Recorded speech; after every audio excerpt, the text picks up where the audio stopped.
नमस्कार, मैं हूं आपके साथ वैशाली और आप देख रहे हैं खबरें मध्य प्रदेश। चलिए चलते हैं आज की खबरों की ओर। मुख्यमंत्री डॉक्टर मोहन यादव ने दी मध्य प्रदेश पुलिस को बधाई।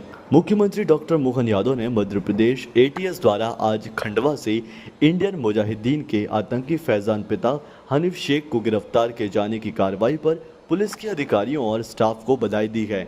आज एटीएस द्वारा संदिग्ध गतिविधियों में लिप्त पाए गए आतंकवादी को गिरफ्तार कर लिया गया है। इस आतंकवादी के निशाने पर सुरक्षा बल के जवान भी थे। आतंकवादी द्वारा बड़े अटैक की साजिश भी रची गई थी। मुख्यमंत्री डॉक्टर मोहन यादव ने कहा कि प्रदेश पुलिस सजग है और हम प्रदेश में किसी आतंकवादी या गंभीर अपराधी के इरादे सफल नहीं होने देंगे। खंडवा पुलिस को, मध्य प्रदेश पुलिस को बधाई देना चाहूँगा।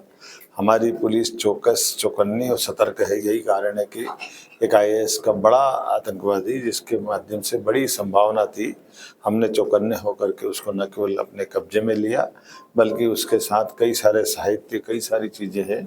हम इससे जुड़ी भारत सरकार की सभी गुप्त एजेंसियों के संपर्क में भी आ गए हैं। हम उनको भी जानकारी दे रहे हैं कि इसके माध्यम से जो भी बड़े नेटवर्क अंतर्राष्ट्रीय स्तर के, उससे भी जानकारी जुटाई जाए। और जैसा मैंने पहले भी कहा कि मध्य प्रदेश की पुलिस और मध्य प्रदेश का प्रशासन किसी भी प्रकार की कोई घटना हो ये बर्दाश्त नहीं करेगा। यही कारण है कि ऐसे आतंकवादी को हमने न केवल पकड़ने में सफलता प्राप्त की है, बल्कि इससे जुड़े हुए सारे राज भी हमने समझ लिए। उम्मीद करता हूँ कि पुलिस की इस कार्रवाई से निश्चित रूप से इनकी कमर टूटेगी और ऐसी किसी घटनाओं से लड़ने में पुलिस सक्षम है। मैं पुलिस के जवानों को बधाई देना चाहूँगा और उम्मीद करता हूँ कि वो यही सजगता बरकरार रखेंगे। फैजान नाम का आतंकवादी, जिसके बारे में जानकारी मुझे दी गई है, इसके पास से आईएसआई से लेकर के कई सारे ऐसे साहित्य मिले हैं, जिसके माध्यम से कई वीडियो वो फॉलो करता था, कई प्रकार के प्रमाण मिले हैं और उससे कई प्रकार का असला मिला, रिवाल्वर मिली है, बाकी ऐसा खतरनाक साहित्य मिला है, जिसके कारण से उसके लिए खास करके भारत की सुरक्षा के लिए वो खतरा हो सकता था।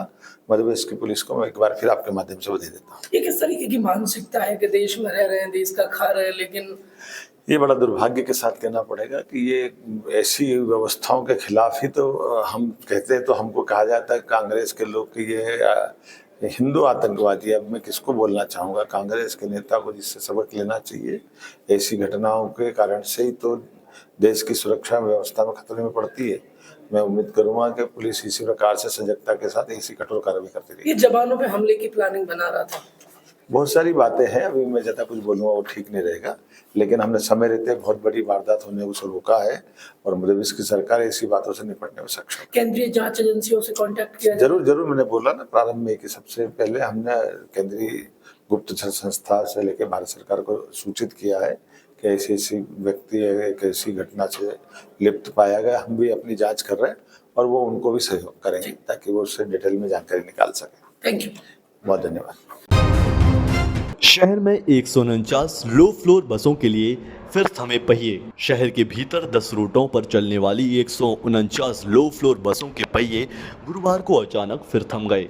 राशि को लेकर टिकट एजेंसी और बस ऑपरेटर के बीच मतभेद के चलते यह नौबत आई है। टिकट एजेंसी चलो ऐप ने प्रति किलोमीटर दी जाने वाली राशि घटाने की मांग की है।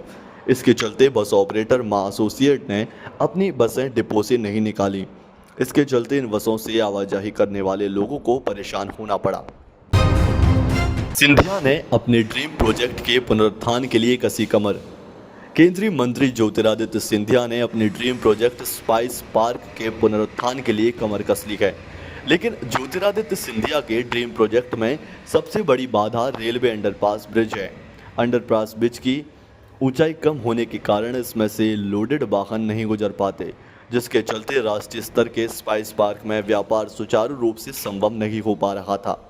ज्योतिरादित्य सिंधिया ने अंडरपास ब्रिज की बाधा को दूर करने के लिए रेलवे मंत्री अश्विनी वैष्णव को पत्र लिखा है। यदि रेलवे अंडरपास ब्रिज का निराकरण होता है तो निश्चित रूप से स्पाइस पार्क को गति मिलेगी, जिससे रोजगार की अपार संभावनाएं भी सामने आएंगी। मध्य प्रदेश में जेट प्लेन खरीदने की प्रक्रिया तेज। मध्य प्रदेश के मुख्यमंत्री किराए के विमान से उड़ान भर रहे हैं। इसके लिए अलग अलग 12 विमान कंपनियों के साथ अनुबंध किया गया है। पिछले लंबे समय से ही यह व्यवस्था जिस वजह से राज्य का एक बड़ा कोष किराया भरने में ही चला जाता है, ऐसे में मुख्यमंत्री डॉक्टर मोहन यादव के निर्देश पर राज्य सरकार ने नया स्टेट जेट प्लेन खरीदने की प्रक्रिया तेज कर दी है।